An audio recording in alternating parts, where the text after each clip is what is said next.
The bass from the wedding band thudded through the soles of my shoes. I gripped my water glass until the condensation numbed my fingers. "You are too poor to be family," Brittany hissed.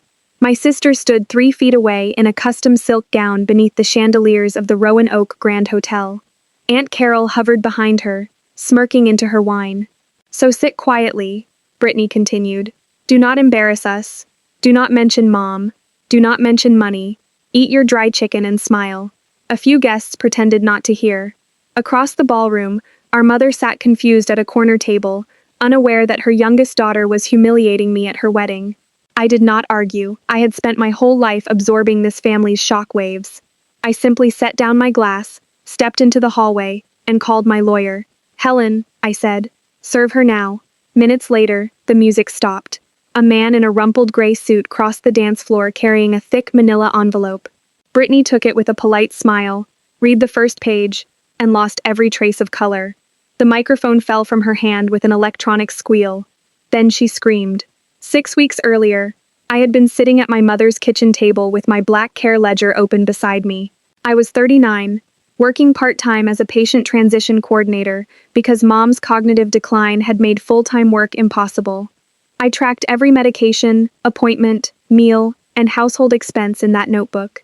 Before closing my bank app, I moved $20 into an account called Next Chapter. It was my slow escape fund. $20 meant another winter in the same coat with frayed cuffs, but I needed a future that belonged to me. Brittany walked in without knocking and dropped her designer bag on the counter.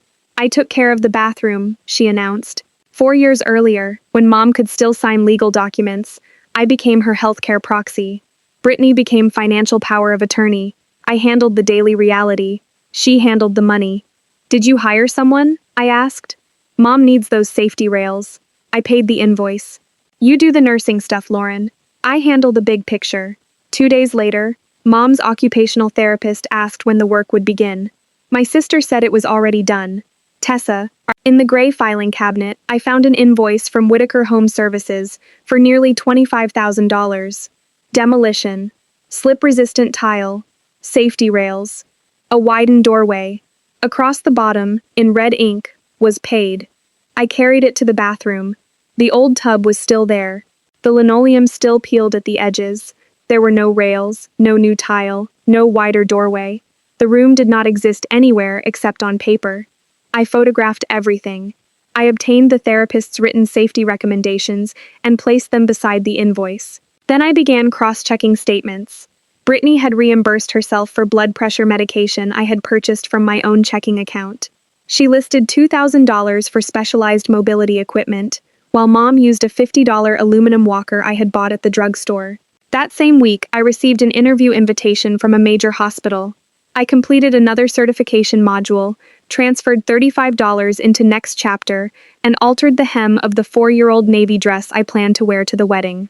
Brittany wanted me to spend a month's grocery budget on a boutique gown. I wanted a security deposit. The next afternoon, she handed me a vague family expense acknowledgement, combining utilities with the imaginary renovation. "Sign it." "I do not sign documents the day they are handed to me." She rolled her eyes. "Fine. I will get Mom to sign another copy." That threat told me exactly what she needed. False agreement from a woman who no longer understood complicated finances.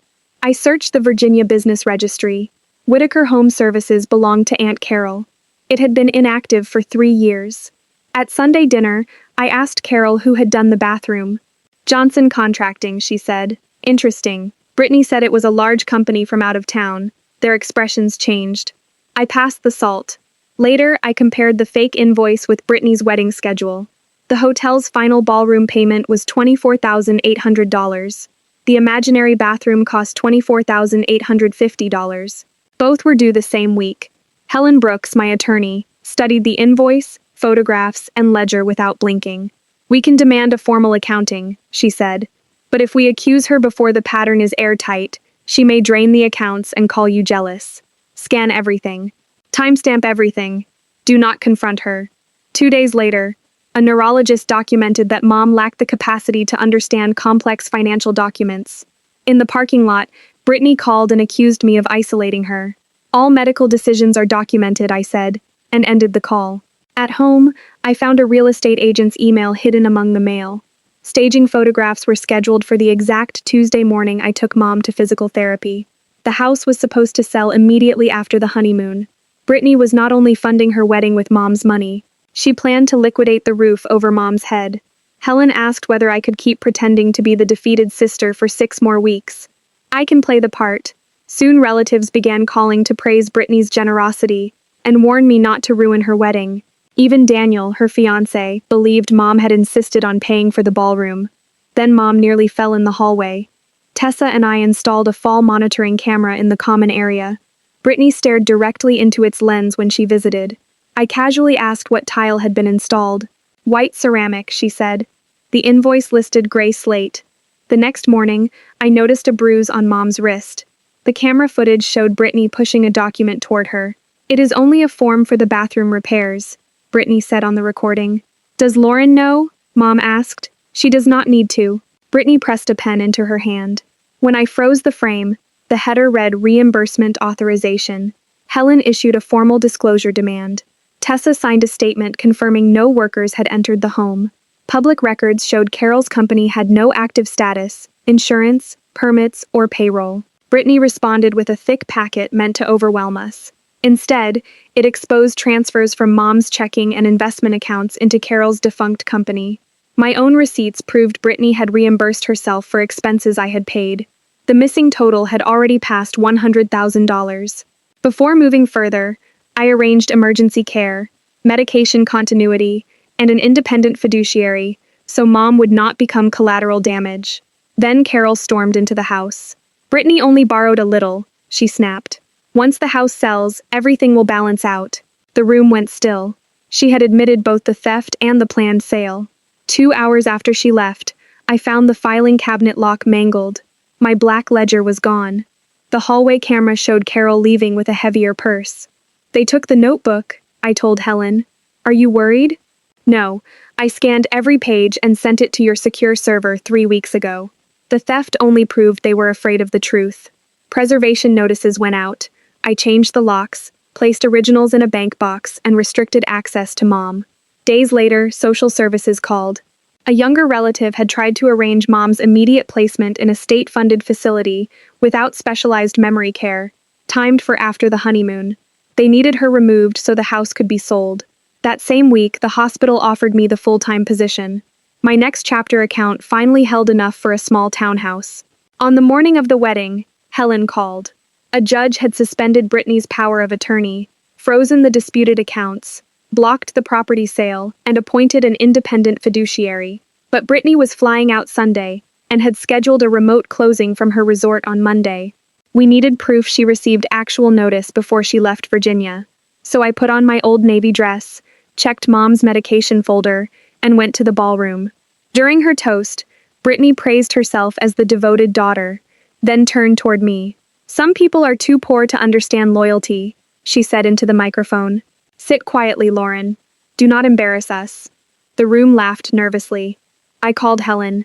"Serve her now." The process server entered. "Brittany Whitaker, you are being served with a temporary order from the circuit court." She read it and erupted. "She froze my accounts. That money was mine. My mother insisted I take it." Her own panic became a public confession. Daniel stared at her. "What accounts?" Brittany ran toward the service exit. Carol rushed forward, calling it a family misunderstanding. "It is not a misunderstanding," I said. "It is a court order based on documented fraud." I walked away from them and placed my hand on Mom's shoulder. Minutes later, Daniel returned with a folder from Brittany's bridal luggage. Inside was a draft settlement statement, Monday's remote closing schedule, and a signature that looked nothing like Mom's. The documents were dated while Mom had been undergoing memory testing. Daniel photographed every page and sent them to Helen. The title company canceled the closing that night. The wedding had never been the destination. It was the final luxury stop before Brittany stole our mother's house. Months later, a forensic accountant traced $148,000 through Carol's inactive company into Brittany's accounts and wedding vendors. Carol cooperated to reduce her own liability, surrendered the stolen ledger, and admitted Brittany had promised her part of the house sale proceeds. Daniel filed for divorce within 2 weeks. Brittany was charged with financial exploitation of a vulnerable adult, grand larceny, forgery, and uttering. At sentencing, her lawyer called the money a loan. The judge looked down at her. You did not borrow from your mother. You built a luxury event on her inability to protect herself. Stand up. Brittany received 3 years of active incarceration, 2 years of supervision, full restitution, and a permanent ban on serving as anyone's fiduciary. Carol received home confinement and probation because she cooperated. I felt no joy watching them fall apart, only the quiet balance of consequence. Mom moved into professionally managed memory care under an independent fiduciary. The house remained hers. I visited every Tuesday. Sometimes she knew my name. Sometimes she only held my hand and watched the birds outside her window. For the first time, I was not her nurse, accountant, gatekeeper, or shield. I was simply her daughter. The following month, I moved into my own townhouse near the hospital. It was small, bright, and mine. I placed the black care ledger in a storage box at the back of my closet. The era of documenting other people's damage was over. My next chapter account was nearly empty after the deposit and first month's rent. But that emptiness did not frighten me. The money had done exactly what I needed it to do. It bought me a door for which I held the only key. For years, my family called my sacrifice poverty. The truth was simpler. I had been paying for everyone else's comfort, while slowly erasing myself. The day I stopped paying was the day my own life began. Being responsible does not mean becoming a martyr. Love is not permission to exploit you. And family is not a word people get to use when they need your labor, your silence, or your future. You are not required to hold up the ceiling while they burn the floor. Sometimes the most loving thing you can do is document the truth, protect the vulnerable, and finally build a life that no one else is allowed to sell.